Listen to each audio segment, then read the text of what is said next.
Përshëndetje të nderuar shikues, në vazhdim po ndihni lajmet e orës 12.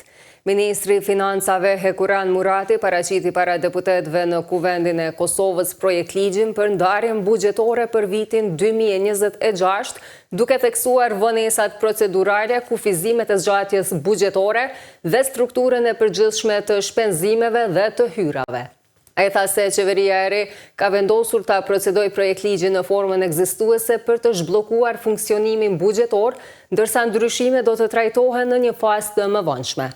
Sipas Muratit, buxheti 2026 paraqet që kufiri i shpenzimit të jetë avërsisht 4 miliard euro dhe i ndarë në kategoritë paga dhe shtesa 980 milion, mallra dhe shërbime 545 milion, subvencione dhe transfere 1 miliard 358 milion dhe shpenzime kapitale 998,4 milion euro.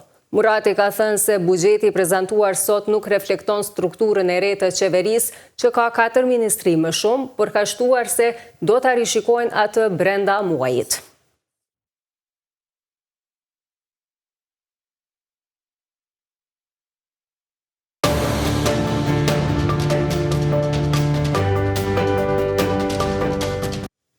Kryetari i PDK-s Bedri Hamza ka kritikuar mënyrën e ndarjes buxhetore të paraparë me projekt buxhet.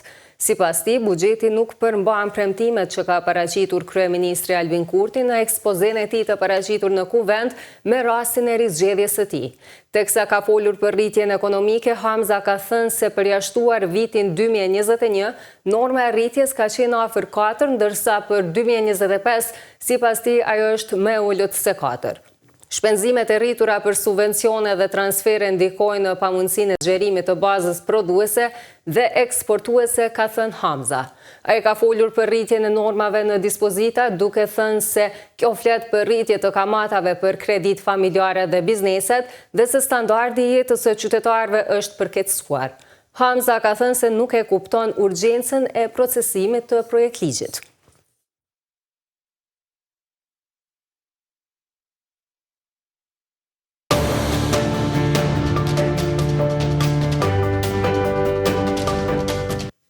Presidenti i Shteteve të Bashkuara të Amerikës Donald Trump e ka uruar Kosovën me rastin e 18 vjetorit të pavarësisë.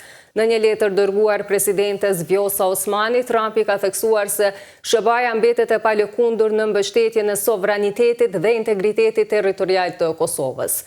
Ndërsa marrëdhëniet tona vazhdojnë të thellohen, ne presim me padurim të zgjerojmë partneritetin ton për të fshirë përmes rritjes së tregtisë dhe investimeve që nxisin prosperitetin e përbashkët, thuhet në letrën e Trumpit. Tutje në letër thuhet se Shtetet e Bashkuara janë të gatshme të punojnë krah për krah me Kosovën për të avancuar paqen dhe stabilitetin për përfitim të ndërsjellë.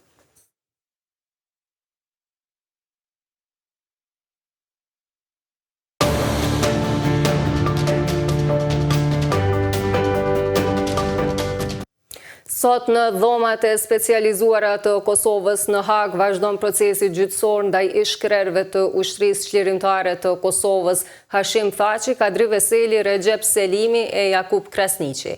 Fjalën përfundimtare do ta përmbyll mbrojtja e Krasniqit. Deri më tani fjalën përmbyll se i kanë shpalosur prokuroria, ekipi mbrojtës i viktimave dhe mbrojtja e Thaçit, Veselit e Selimit. Ndonse prokuroria ka kërkuar nga 45 vjet burgim për secilin të akuzuar, avokatët e Thaçit dhe Veselit i kanë hedhur poshtë të gjitha akuzat dhe kanë deklaruar se klientët e tyre janë plotësisht të pafajshëm. Isheprorët e UÇK-s akuzohen për krime lufte dhe krime kundër njerëzimit, për të cilat të katërtit janë deklaruar të pafajshëm.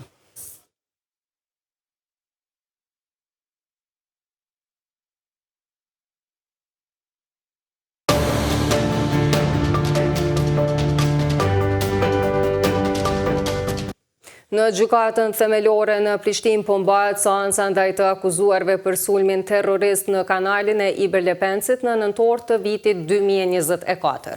Jovan dhe Dragisha Vicentjević akuzohen për veprat penale të rrezikimit të rendit kushtetues me shkatrimin apo dëmtimin e instalimeve dhe pajisjeve publike përmes kryerjes së veprës terroriste.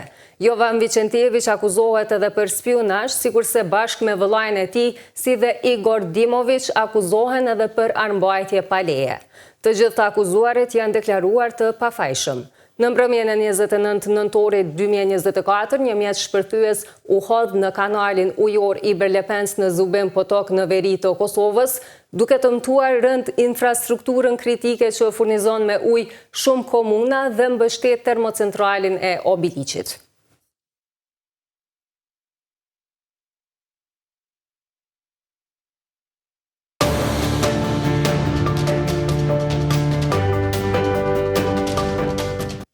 Një i ri i akuzuar për vrasjen e 15 personave gjatë një festivali hebraik në një plazh të Sidnejit është paraqitur në gjykatë të hënën për herë të parë që nga lirimi i tij nga spitali.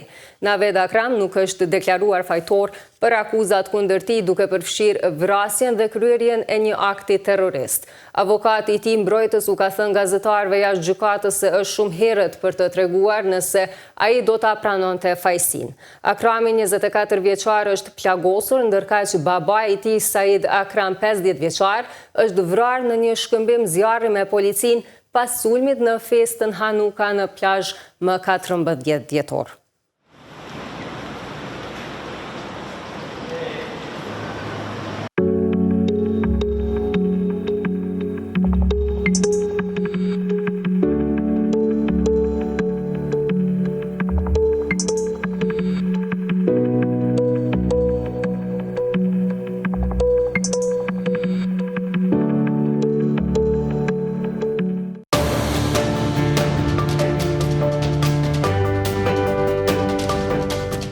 Të nderuar shikues, kjo ishte e gjitha që kishim përgatitur për këtë edicion të lajmeve. Ju falenderojmë për vëmendjen, mirupafshim.